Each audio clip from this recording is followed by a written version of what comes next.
guys, and welcome to today's Los Blancos podcast. Today we will be discussing some emergency signings for Real Madrid in light of the Carvajal injury that rules him out for the rest of the season, possibly more. So we've got some players here that I've drawn up, that we've been linked to, that I thought maybe could be good choices as well.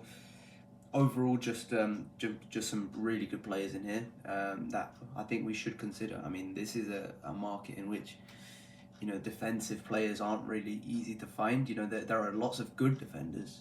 It's just, can we find the perfect defender, which is obviously what Real Madrid always look for. They don't look for just stopgap options a lot of the time. So this is a tough position to be in if you're Real Madrid, because we're obviously not the type of club to just sign a player and get it over with. That's not us. That's never been our identity.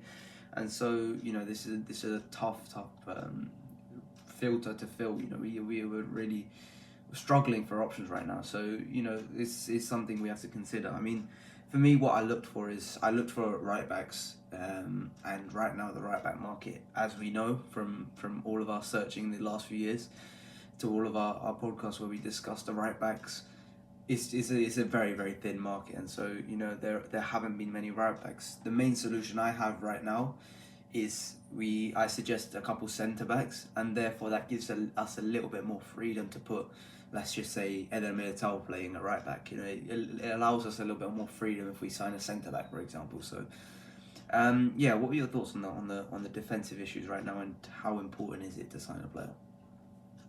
I think right back is crucial. I think it's a more difficult position to fill than centre back, because with the centre back, we had more options to at least put a player there.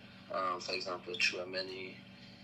It's easier to drop Chouameni to centre back, switch him with Camavinga in midfield, than drop someone like Valverde to right back. It's easier to put Camavinga at left back and then have Chouameni in midfield. I think, for example, how our midfielders can play at full back or at centre back, I think that's what softened the blow.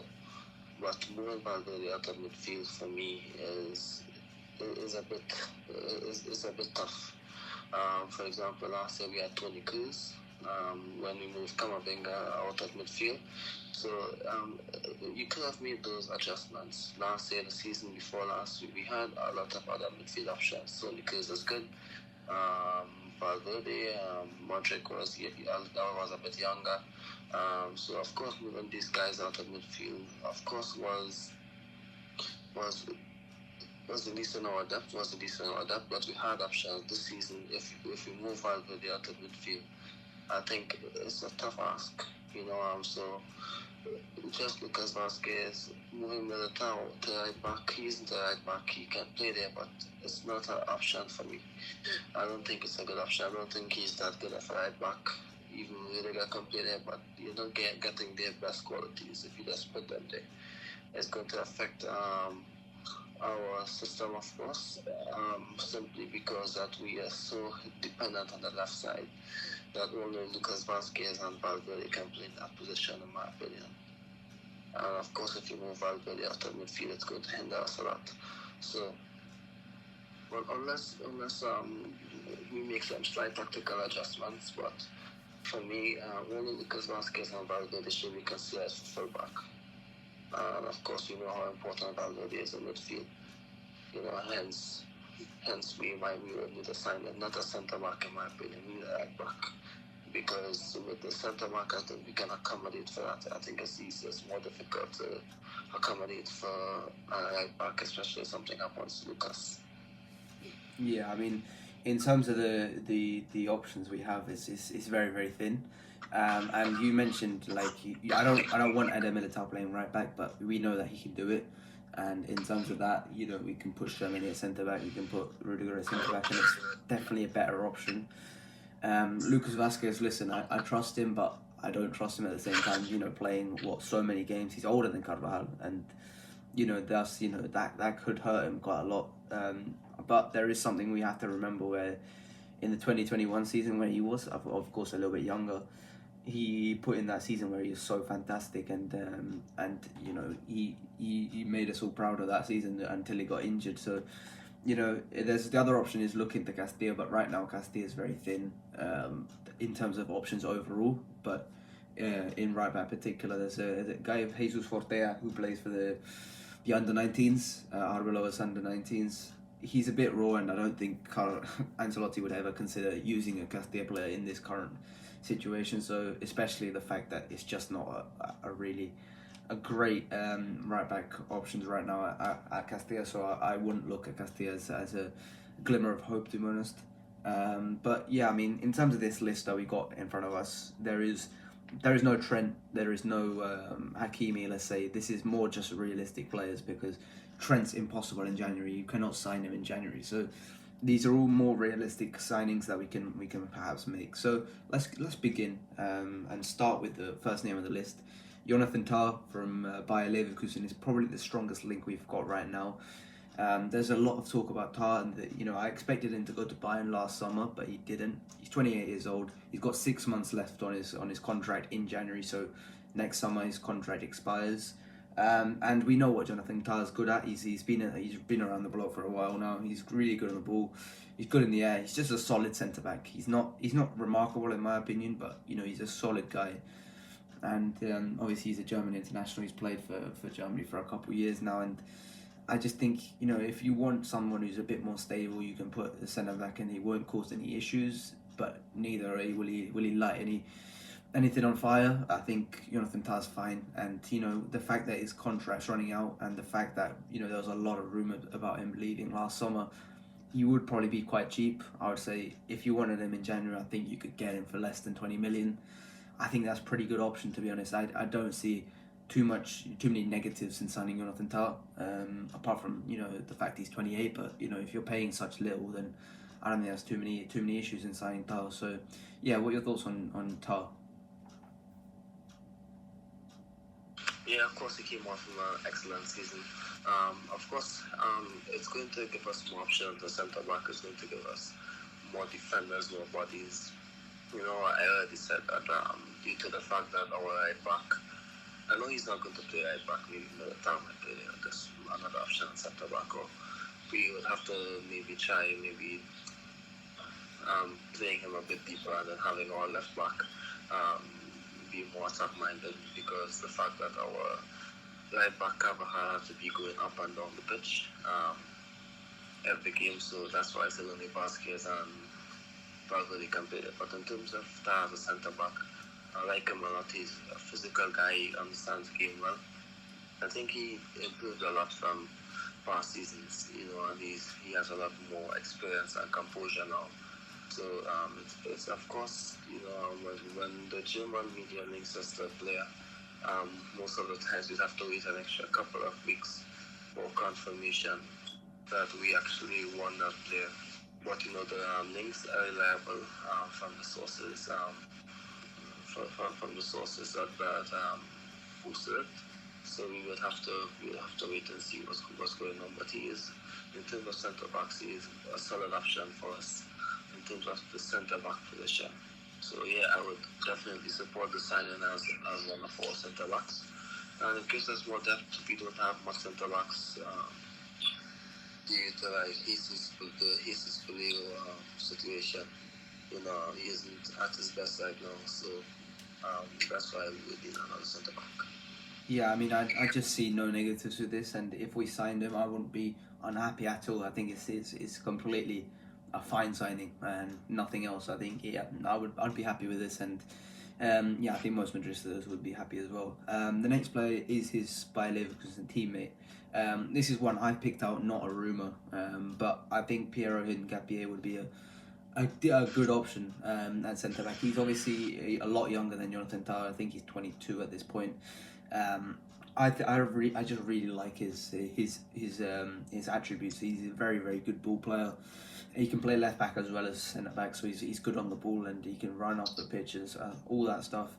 But defensively, he's very aggressive, very, very strong in the tackle, and I think I like that tenacity. And I've also got a mind in the fact that we have to look to the future as well with our centre backs. And I would say that someone like Hincapié who can fit alongside Militao pretty well. I like that option. I think he's a good centre back, and I would be definitely start exploring this. The only issue is he's not going to be as cheap as Jonathan Tah, and I think Nketiah I think would probably cost more than 50 million at least. Maybe you talk about 60, 70. So that, especially in January as well, the fact that Bayer Leverkusen want to win a league title, they're in the Champions League. It would be tough to bring Nketiah in at this current moment in time, but that's something I would consider as right now. So, what are your thoughts on Nketiah? Yeah, like I said, these are solid options. They had a really solid season last year. Most of they were always consistent. And of course, as Real Madrid, consistency is very important throughout the course of the season. But I think for Real Madrid to sign him, they'd have to have maybe another season like that. I think Tah was a bit more consistent over a longer period of time. He's a more established name. But in terms of a centre back, I think he'd have to have a really solid season this year for Real Madrid to be interested.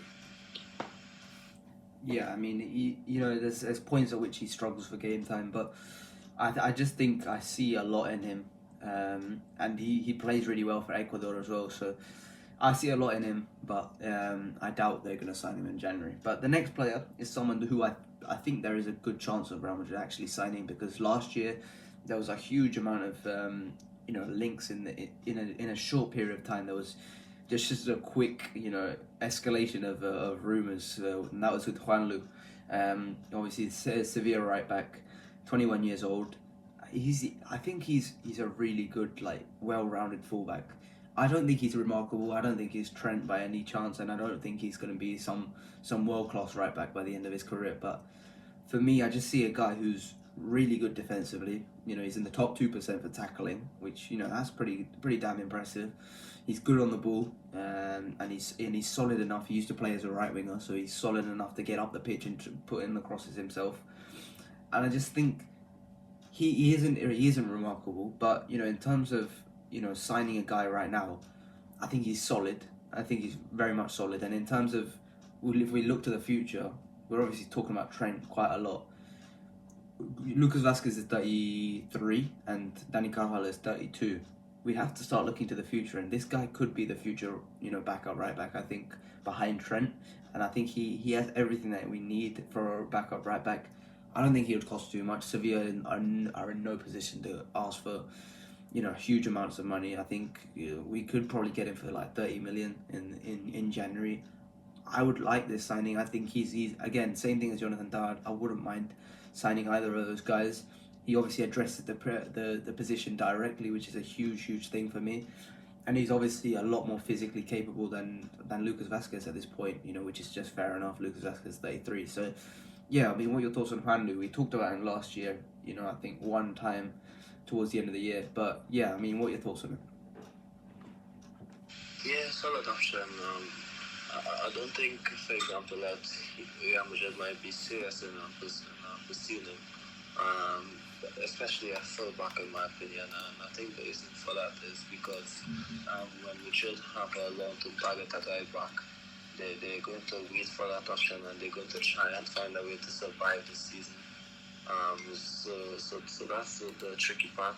He's a good option, but I think if we are waiting to sign, let's say, someone like Trent or Keep, I think it's going to be a bit. I think it's going to be a bit difficult to sign him. But I think he's a good option. We need a fullback. So I think it's very important. Yeah. I mean, the next player is someone who is a left back. So I think, that's obviously got him down a little bit. And it's Andrea Cambiaso of Juventus. He can play right back. I've seen him play right back, and I think he's a very good defender. Not a good defender. He's bad defensively, but he's a very good attacker. And if we've obviously got Mendy on the left back, if we have someone who's a lot more attacking down the right hand side, I think it's a lot better. I mean, I just like him as a player. He's 24. He's an Italian national now at this point, and he's playing for the national team. I just think he's a good enough player, and I think I'm not sure how much. I don't know what the market is for him right now. So in terms of a transfer fee, I don't know what we would have to pay for him, to be totally honest, because I can see us paying 20 million or Juventus demanding 50. I don't know I don't know how much Juventus would ask for him, but I think he's a good player. I just this is more me rather than the links. Me suggesting that Cambiaso would be a decent enough player for us to sign, and he's definitely young and he's promising. So another Italian defender I'll look at is Di Lorenzo. I talked about Di Lorenzo a while ago. He's 31. There was a lot of rumours about him leaving in the summer due to the relationship with Antonio Conte. In terms of a 6 months, let's just say 6 month loan, I think he's a very very good fullback. I think he's good defensively, good going forward. I would really like Giovanni Di Lorenzo. It's just a short term option while we just try and get something over the line. But whatever. What are your thoughts on these two Italian defenders? I think the best option is Di Lorenzo because he has a lot of experience. He is a winner of the European Championship. He is solid going forward, solid defensively. I think if we analyze it a bit with his age, I think the club may not be interested in him, but of course it's similar to like the Joselu signing. The Joselu loan signing, when we need an option, we need a body, and we pick the best possible one. I think with Joselu, I think due to the fact that he played for us before, I think maybe that's why we signed him back. It's difficult for me to see Madrid signing a player over the age of 30, even on a 6-month loan, but I think it's a good option. I think it's a solid option, an option that maybe not much to think about, but I'm really sure that it's a good option for us. Yeah, I think I've always liked Di Lorenzo a lot. I think he's a very very good player, and he's just a right back that I think for me is my favourite type of right back. Someone who's going forward and is solid defensively. It's just whether Rounded are willing to sign that 31-year-old. I just think if his situation is unsettled at Napoli, there is no negative in bringing him in. Even if he's bad, let's just say we've still got Lucas Vazquez. I think is completely fine. I would like to see Giovanni Di Lorenzo at Real Madrid. But next up, we've got Juan Foyth of Villarreal. It's definitely someone we've suggested over the last few years, both of us, for this right back as a backup. I like him a lot. I think he's defensively very very good, obviously, and going forward he ain't so great. But we've seen him do really well against Vinicius a lot of times. He's only 26 years old, and we saw a couple of weeks ago he didn't play against us. I'm not sure if that was due to injury. I can't remember what it was for, but yeah, he's got a contract until 2026, so there's not much left on the contract. Still 1.5 seasons left, and obviously we know he's tidy in possession. He's really good in the air, and in terms of a defender, I just like him quite a lot. He's obviously not remarkable like a lot of guys, but he's just a tidy defender, and something that if we were to sign him, I wouldn't be mad either. I think he's a solid player and someone I'd definitely consider. What are your thoughts on Juan Foyth? Yeah, we've been speaking about him for a while now, maybe for a couple of seasons, because he does have really good games against Vinicius, especially he's a good defender. He can also play centre back, so that's why it's like a realistic option for us. I think we were monitoring, but nothing really came out of it, or we didn't push any specific signings. But I think he's an excellent option. I think he can definitely be a starter for us, not just an option, but he can definitely be a starter. He can also be maybe a long-term option for centre back as well, as like a backup centre back. So for me, it's one of the best options on this list. And of course, it's straight from La Liga, so I don't think. And La Liga clubs, for some reason, they don't have high prices for their players, especially teams like Sevilla, Villarreal. They never have high prices for their players unless they're like a household name. So I think it could be a deal that we can get done really soon, that we can show some interest in it. Yeah, I mean, so far this season he's actually played quite a lot, but I just think he's been injured. But I think he's just a solid player, and someone like you said, Villarreal I don't think will demand so much. His transfer market value is currently 12 million euros, so it's not much. It's really not much, and I would say 20 million euros is probably the max we have to pay for him. I just think like many of these players, I've mentioned Tar, I mentioned Guanlu. I think Foyth, again, is just going to be so cheap and he's just solid. Someone who you could sign for the next few years and he'd be your backup right back. I think that's more than enough for Juan Foyth. I think that's a solid enough option. But let's talk about the next player, who's a little bit more of an unknown for a lot of Real Madrid fans. Who, we've definitely escalated in terms of the rumours in the last few weeks, last few months, I would say. Vitor Reis from Palmeiras. We obviously signed up last player from Palmeiras in Hendrik, and that Palmeiras academy is doing really well right now. They're pumping out a lot of talent. This kid Vitor Reis isn't as much of a star boy as Hendrik, but he's very, very good. Good aerially. He's good in the tackle. I mean, apart from that, his stats don't really pop out at me. I definitely need to watch a Palmeiras game, see if there's something I'm missing. But for me, I don't think there's too much to him right now. He's 18.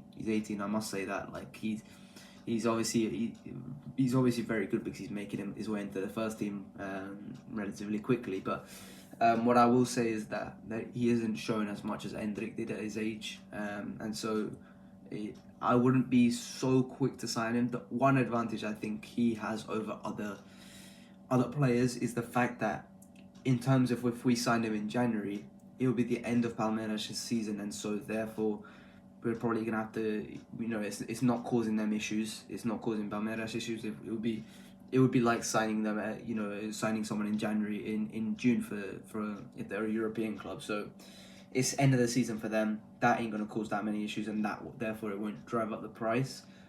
At this current moment in time, I probably wouldn't go for it ahead of other guys like Tal, Juanlu, or Foyth, but it's something to consider, and especially if he can be a long-term partner of Eder Militao, is something to definitely consider. So, what are your thoughts on Vitor Reis? Solid defender. He's good on the ball. He can definitely play at the back. He's good at interception. He's good at holding on to his man for such a young player. I think that's excellent composure and an excellent skill, in my opinion, to have that for a young centre back. Most of the young centre backs in Europe, of course, they are like the excellent one, like they did when he was there. Does have the strength, the composure, and having good interception. So I think he will be a solid option. Of course, it would remain to be seen how much game time he would get if he comes, or who would be moving to fullback if he comes. But of course, he would be the fourth choice centre back if Alaba comes back and does well. So that's my only concern about signing another centre back. Now, I think if you sign a young centre back, I'm sure that he's going to just maybe give Alaba the benefit of the doubt to play more minutes ahead of him. If you sign like a top quality one, then of course Alaba will just chop the fourth choice until the end of the season, until he actually gets back to 100%. So maybe there's a lot of good options, but it's how many minutes they're going to play. But the options are nice, seeing what happened last season. Remember last year we hosted Girona, and we had Carvajal and Schumann as centre back, and this year that's going to be a bit more difficult to accommodate. Yeah, I mean, in terms of the Alaba thing, he's only coming back in January now. It's been confirmed. That's obviously concerning. We're missing another player until January, which obviously at that point we can sign someone. So it's something we have to consider. But when we're going through this list, but yeah, I mean, this currently, I mean, I was expecting, the injury happened about 2 weeks ago. Not last week, sorry. It happened last week. And there hasn't been too many rumours. Like, there's been a couple of these guys, but not too much. And I mean, we can move on to the next player, who is probably my favourite player on this list. Is Jorol Hato from Ajax. I really like this kid. He's a very, very damn good player. He's really, really good on the ball. Like, when I mean really good on the ball, I mean, he's an Ajax defender. He's come through. He can play left back, and he's so damn good on the ball. He's Dutch international. He's 18 years old, and he's already playing for the Dutch national team.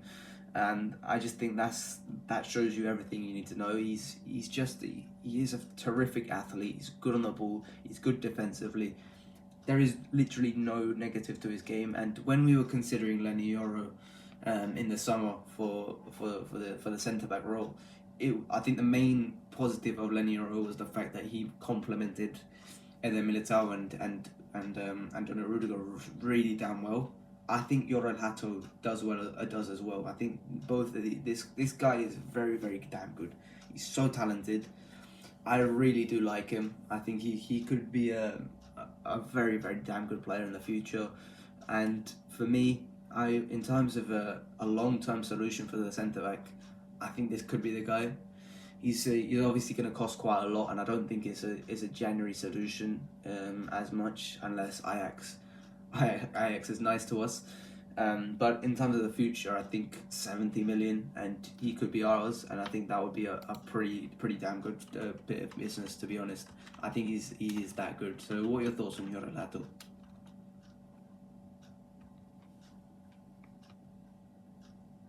I mean, I must admit I haven't seen like much of him, but for maybe everyone, all the reports that I've seen on him, all the scouting reports has been pleasant, but in terms of my eye test, I haven't seen much of him. But of course, the reports from you and from all the Dutch journalists that place reports on him that follow Ajax regularly, I think it's been really positive. But I'd actually have to see a bit more from my personal eye test.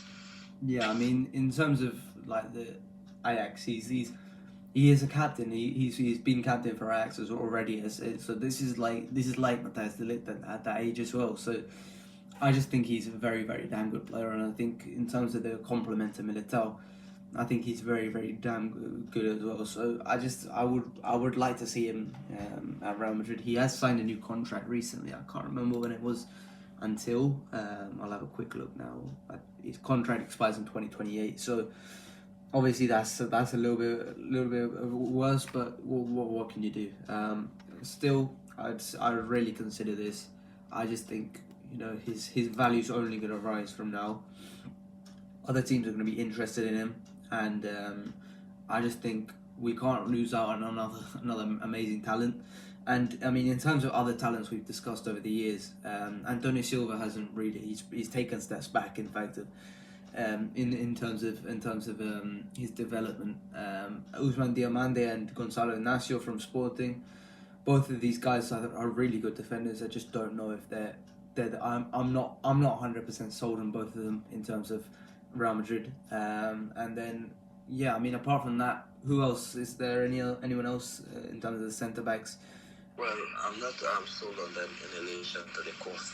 They're good options, but they cost over 60 million. I don't think I won't be happy, but over 60 million for these guys, I'm not entirely, I'm sure that we would need to spend 60 million on these guys, and we can use it elsewhere, in my opinion.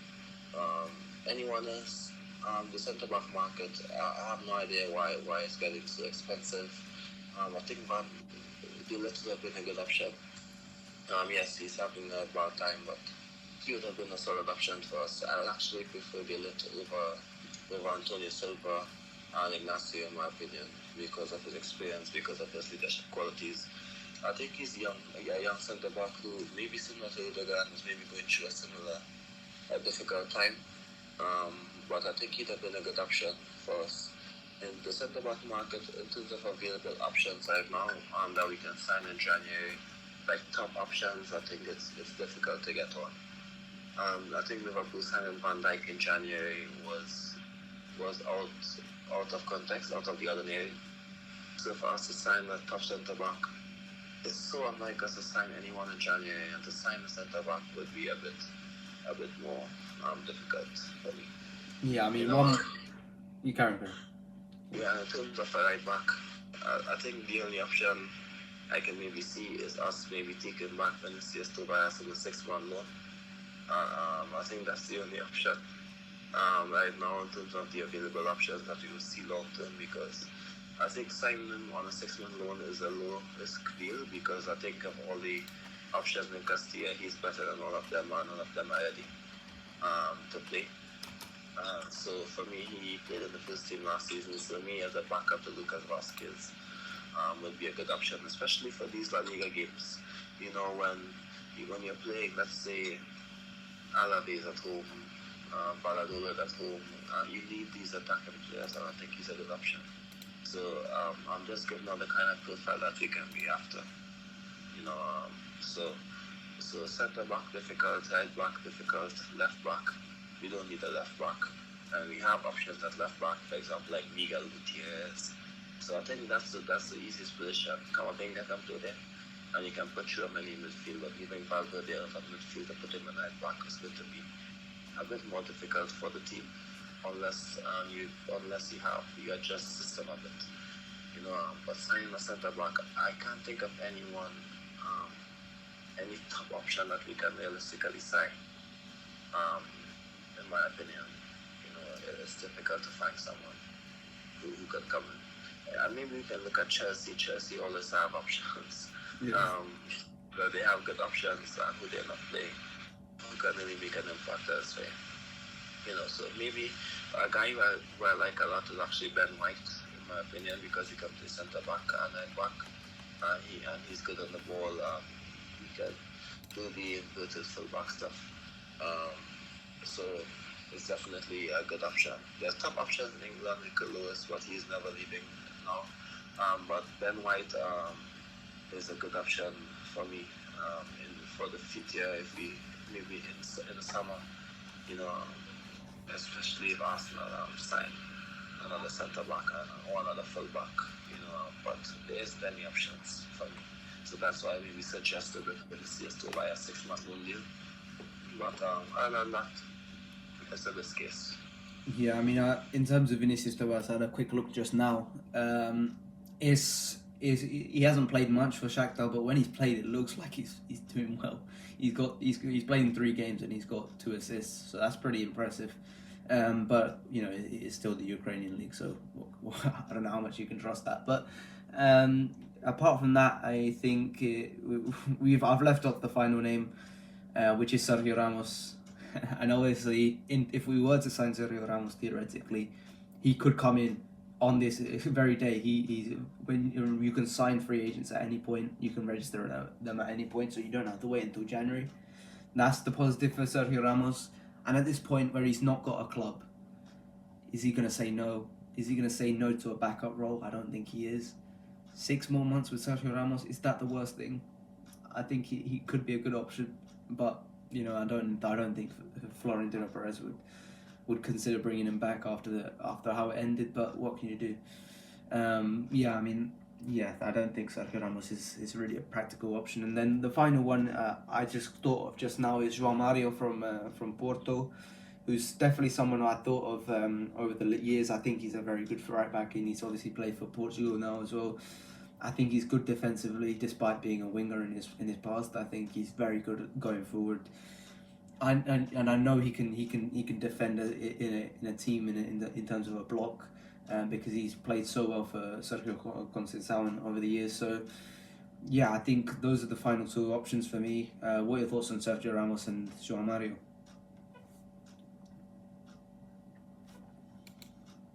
Sergio Ramos, in my opinion, I think it's a bit technical for me to explain.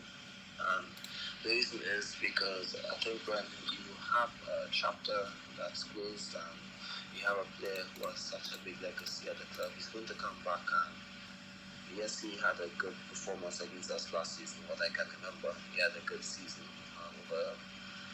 But I think coming into Madrid, I think it's going to be a bit more difficult now because of the age, in terms of what a Madrid centre back is required to do.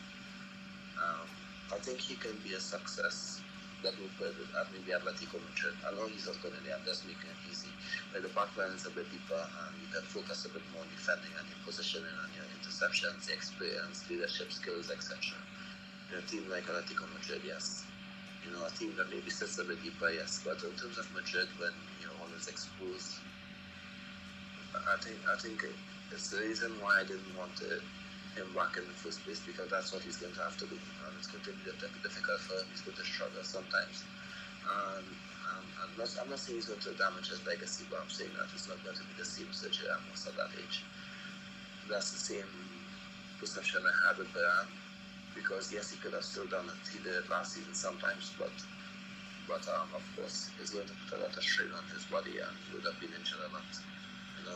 Because that's the kind of player he is in terms of the history. So in terms of having these guys back, even Pepe, with what we spoke about last season when he hadn't retired, that's the biggest concern. So for me, we need a centre back with legs, who can do a job for us. And when I mean do a job for us, I mean can play with our style and maybe a bit deeper, play a bit deeper, play higher up the pitch when needed, who can be a bit more alone. So that's my problem with signing Sergio Ramos. As a favor to him, of course, yes, but as a favor, as to help out the club, he's going to help out, he's going to add numbers, but he's not going to be the same player that we know, and we can't expect him to be if we sign him. So for numbers and to help out Elijah, yes, but in terms of the most effective of options, I would have to say no, unfortunately. Yeah, and in terms of João Mario as well, from Porto. These solid options, but of course, it's the attainability of certain players that's difficult for me. I think all the sign up player mid-season, especially when clubs know that I won't say desperate because I don't think that's how we act in the market, but they know that we need an option. And I think teams would purposely make it a bit more difficult for us. That's why the market, for example, could be a loan deal of a player who's out of favour and can still benefit a player who fell out of their manager. Like, for example, João Cancelo falling out with Pep Guardiola should have happened this season and not 2 years ago. Then we would have had an option for January. But that's what I mean. Something like that has to happen for us to maybe enter the market in terms of signing a player.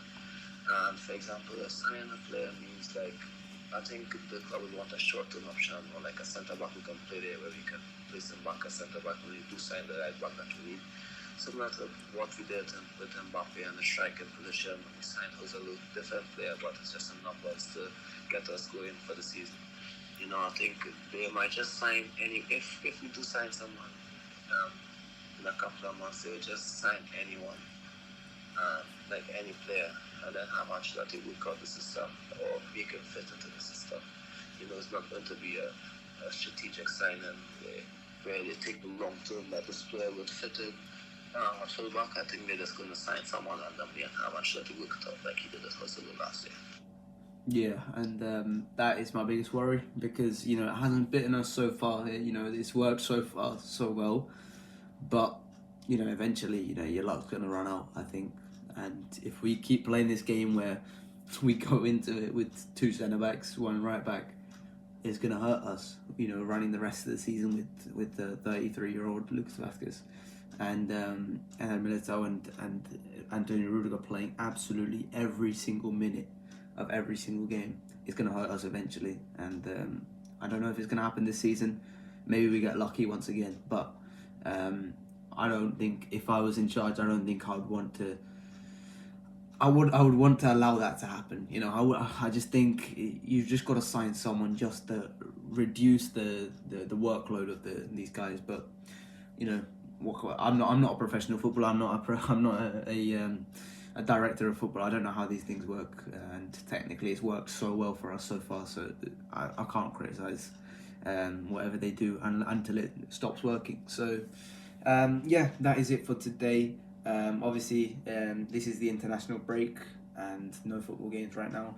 Next week we'll be back to the Celta Vigo game, and then the week after I believe it is El Clasico. So there's our record is at stake there as well. It's the unbeaten record. If we beat or we draw against Barcelona, we get to continue the record and we break Barcelona's record. So that's a huge a lot at stake there as well. So as always with El Clasico. But that is it for today. I hope you guys have enjoyed. Please like and subscribe, and I'll see you guys later. Bye bye.